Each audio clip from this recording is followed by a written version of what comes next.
Horas Indonesia. Di saat santai ini kami ingin membuat satu podcast atau tema yang menarik bicara tentang politik. Karena tahun ini, tahun 2023 adalah tahun politik.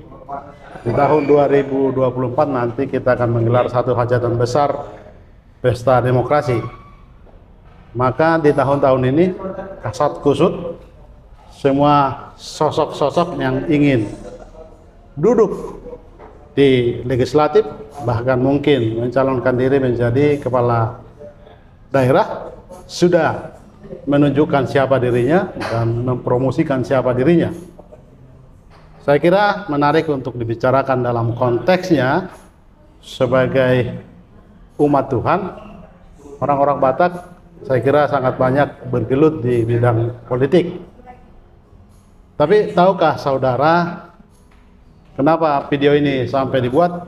Tidak bisa tidak, kita tidak lepas dari tema-tema politik.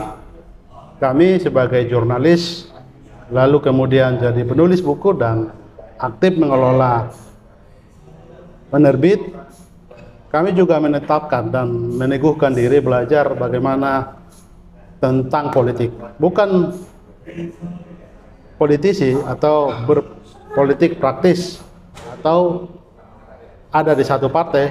Kami tidak bagian dari satu partai, tapi kami tetapkan diri kami juga bagi menjadi konsultan politik.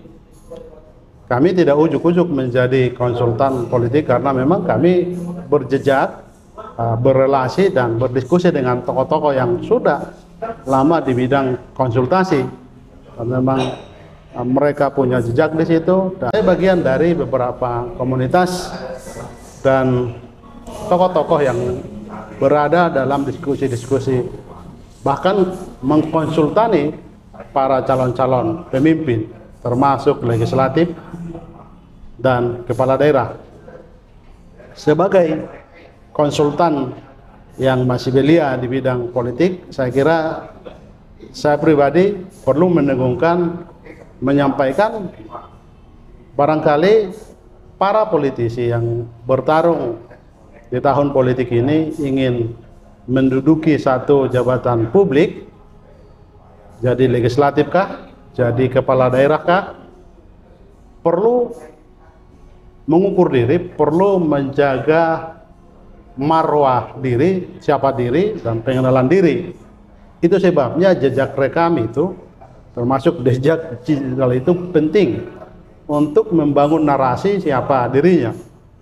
Tidak bisa tidak orang yang mencoba-coba merasa orang besar, orang sudah dikenal publik, dan menetapkan diri ingin menjadi satu pemimpin, menduduki satu jabatan, saya kira tidak tepat. Sebagai orang yang belajar banyak tentang politik, kami melihat ada hal yang harus dipelajari, termasuk kemampuan setiap personal atau calon-calon legislatif, calon-calon pemimpin daerah itu sebelum menetapkan diri menjadi calon, harusnya melakukan survei akan dirinya. Paling tidak misalnya kalau dia sudah tahu dapil atau memang berkeinginan di dapil itu, dia membuat satu penelitian imperatif. Apa itu penelitian imperatif? Dia harus menemukan apa kerinduan atau amanah, haus dirindukan oleh masyarakat yang ada di tempat itu. Maka daerah pemilihannya dia harus temukan kebutuhan yang mendesak bagi masyarakat. Jangan ujuk-ujuk membuat visi, jangan ujuk-ujuk bertemu dengan masyarakat setempat tanpa mengukur, tanpa punya penelitian imperatif. Jadi dari situlah nanti kalau sudah ada ditemukan poin-poin imperatifnya, barangkali 2-5 kita tahu apa kebutuhan yang mendesak di dapil itu, baru susunlah visi misimu untuk menjadi calon di daerah itu. Maka ketika mencalonkan, saya kira akan lebih afdol dan akan lebih direspon oleh masyarakat. Kita selalu repot atau membicarakan politik uang, terutama misalnya di kawasan Danau Toba yang hari-hari ini persoalannya Togu Toguro dianggap ini menjadi cikal bakal masalah politik uang.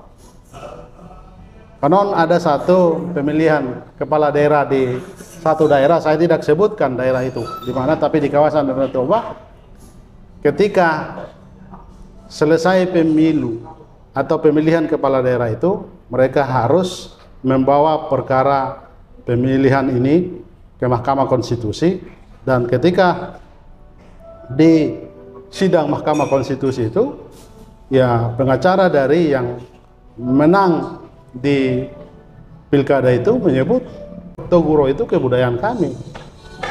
Itu biasa untuk membuat satu pesta. Tapi sebenarnya itu cara yang dibolak-balik. Itu budaya untuk satu hajatan budaya, tapi ini bukan pesta dalam politik. Tapi itu budaya disusupi menjadi politik.